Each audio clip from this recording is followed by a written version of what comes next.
So how? What was going to be his whipping stick? He said, you provoke me to jealousy. Well, following other gods, and I'm going to provoke you to jealousy, to put you under a people that was not going to give regard for you, to put you under a people that was going to take you to a land with language that you didn't understand, that was going to dominate you. And what nation did he send first? He sent Assyria. Then he sent Babylon. Then he sent Persia. Then he sent the Grecian. Then he sent the Romans all the way to America. But you can really first look at this even in the book of Judges. Every time they would break the covenant, he would send another nation in. And then they would cry for deliverance. And then he would redeem them. So this is why we was taken to America. This is why we was taken to the four corners of the earth, and that we was in captivity. Even our Messiah, Yahushua, who the world known as Jesus, prophesied a captivity outside all the other ones, outside of Assyria, outside of Babylon, outside of Greek, outside of Roman. He said there shall be a nation that's going to come in and lead you into captivity into all nations. Then now we got to look in history after he spoke that what nation was led into captivity in the four corners of the earth. And you have to look at the transatlantic slave trade. See, among these nations, you will have no rest. You will be getting killed from the time that you step foot on this nation. First of all, how you was going to get there. And the scripture says you was going to get there through ships. But even on those ships, from those ships, you was getting killed and thrown overboard. And then all the way to America now, where you're getting killed in the streets, you're getting beat, you're getting burned, you've been lynched, you've been castrated. He said among these nations, the psychological curses that'll be upon you, you will have no ease at all. Now name me a 15-year period since we have been here over 400 years that we have had ease.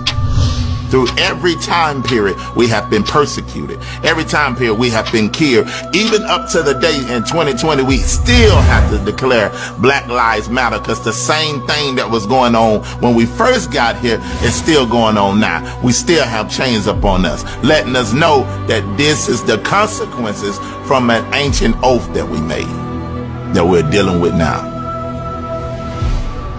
Our life shall hang in doubt of thee. From the time that we have got here, our life was hanging in doubt to the day when you get pulled over by the police.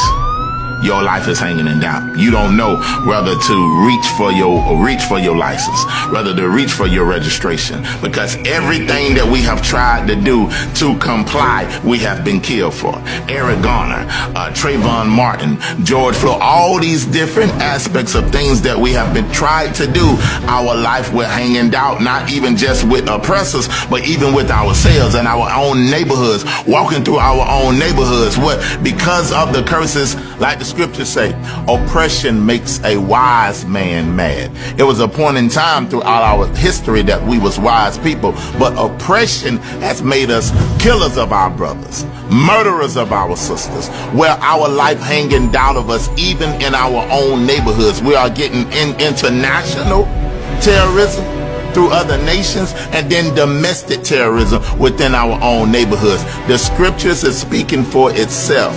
Our life is hanging in doubt of us.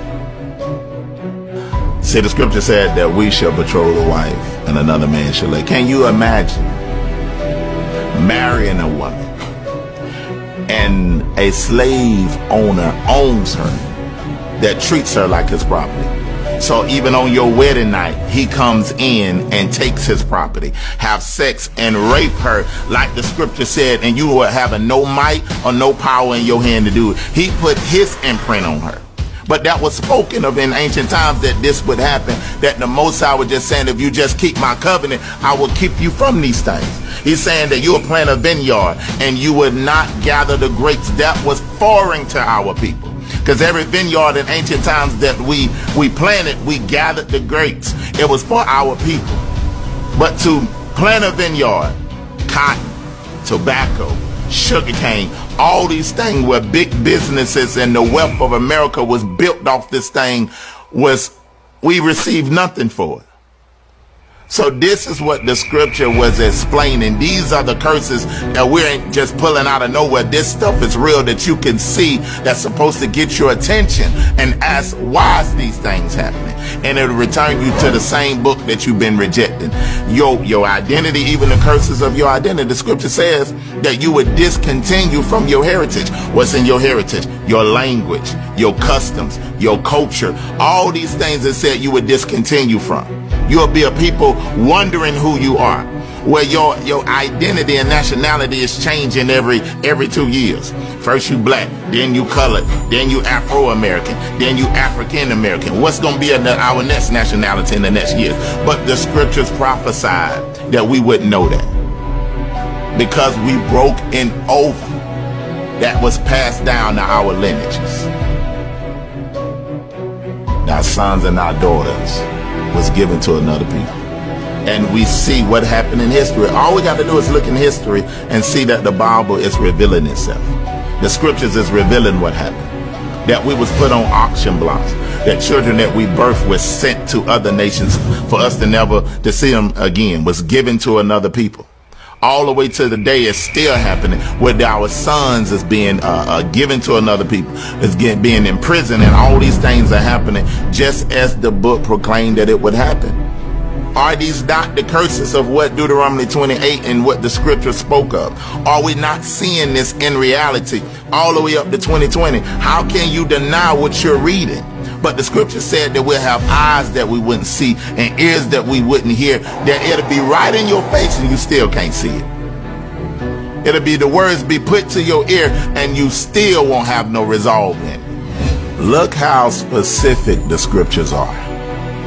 It said, I will send faintness of heart and the sound of a shaking leaf. Do you know that that's speaking of our path to freedom?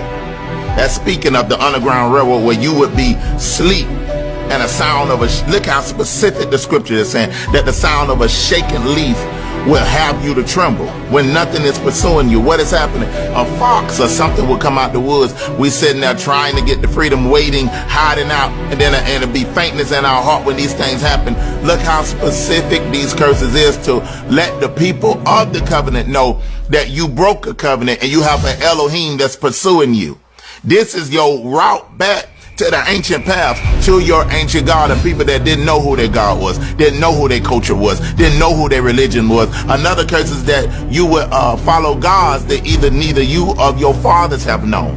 Who are the people in the earth that in one household, the father can be a Buddhist, the mama can be a Christian, the son can be an atheist, and the daughter can be whatever new religion she want to come up with? All in the one household, specifically the only people on earth that don't follow the God of their culture, because we don't know who the God of our culture is. The scriptures speak of a yoke of iron and being up. Just go back and look at when we was led into captivity, when we was led to America, when we was led to other places we've been sold. We had a yoke of iron around our neck. You have to be able to look in history and line it up. One of the things that was specific to us is we was walking around with yokes of iron around our necks, being what led into captivity, to where, just as Yahushua, or who the world known as Jesus, prophesied, into all nations with a yoke and iron until we be destroyed. The scripture